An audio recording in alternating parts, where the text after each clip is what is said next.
This is Jim Schwab, manager of the APA Hazards Planning Center. We're at the Natural Hazards Workshop 2015, their 40th anniversary. With me is Chad Berginnis, who is the executive director of the Association of State Floodplain Managers, a group with which APA has partnered frequently on various projects.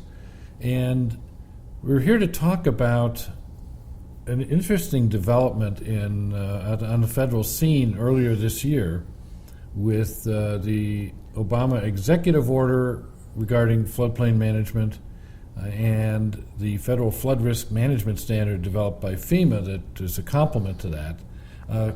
Could you first explain what these are and what significance you think they have in the overall hazards field?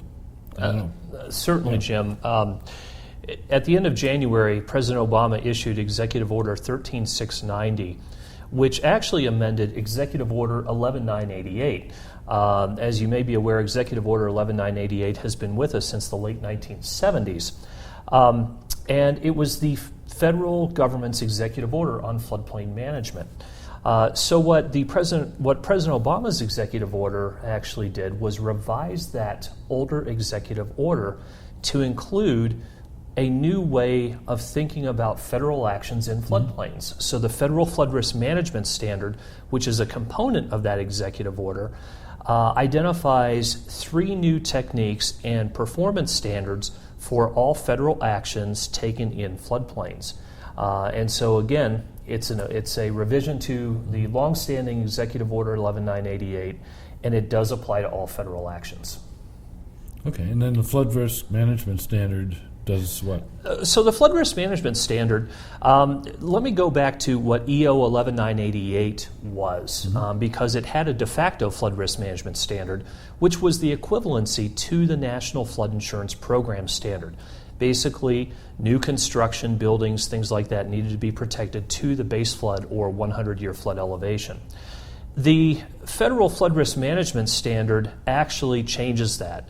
And it directs agencies to take one of 3 approaches depending on the needs of the project and the program.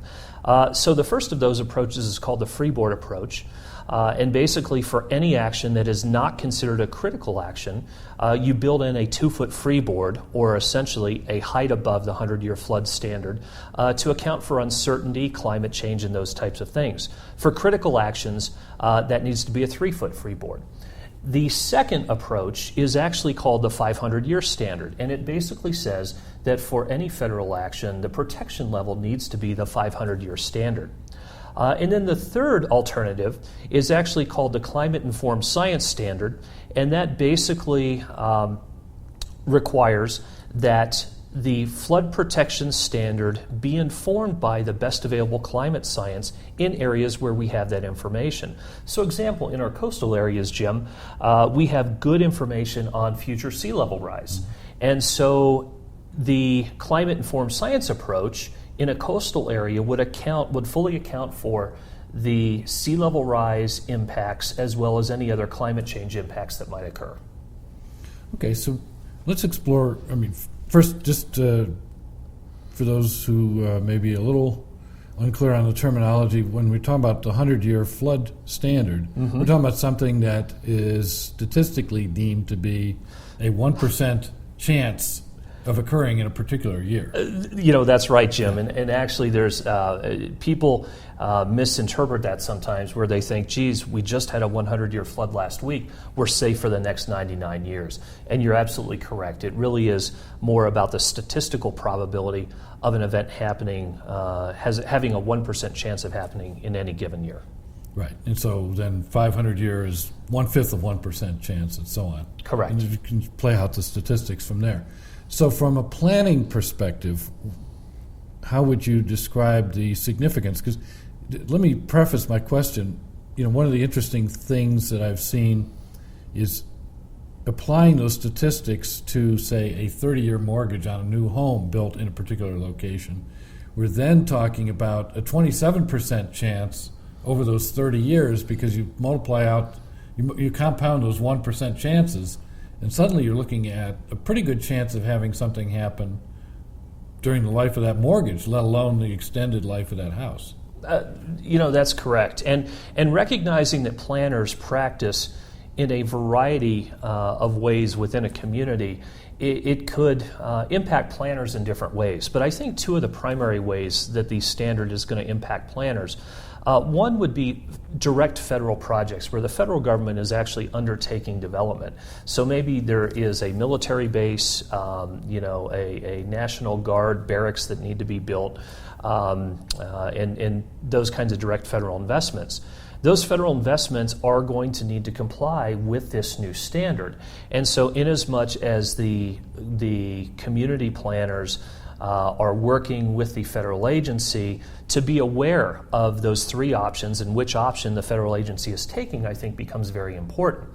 And the second way I think is going to come especially when a community applies for federal grants to do construction activity.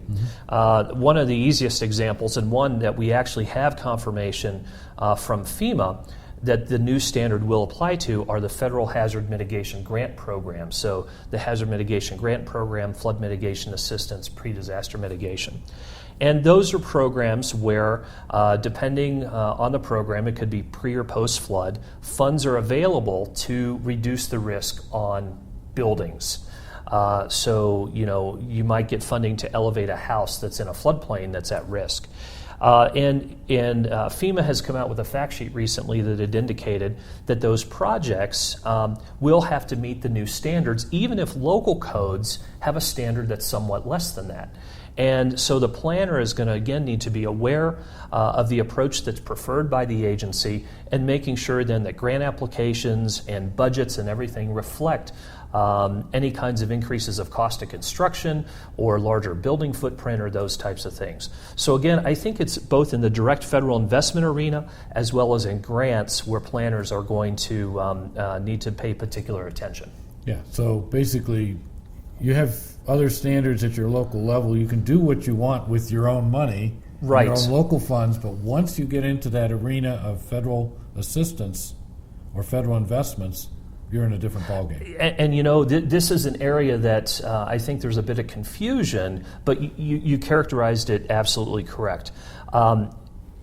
Whenever you're using 100% of your own money, or perhaps even your local and state money or those types of things, and you have no federal involvement, the Federal Flood Risk Management Standard will not apply.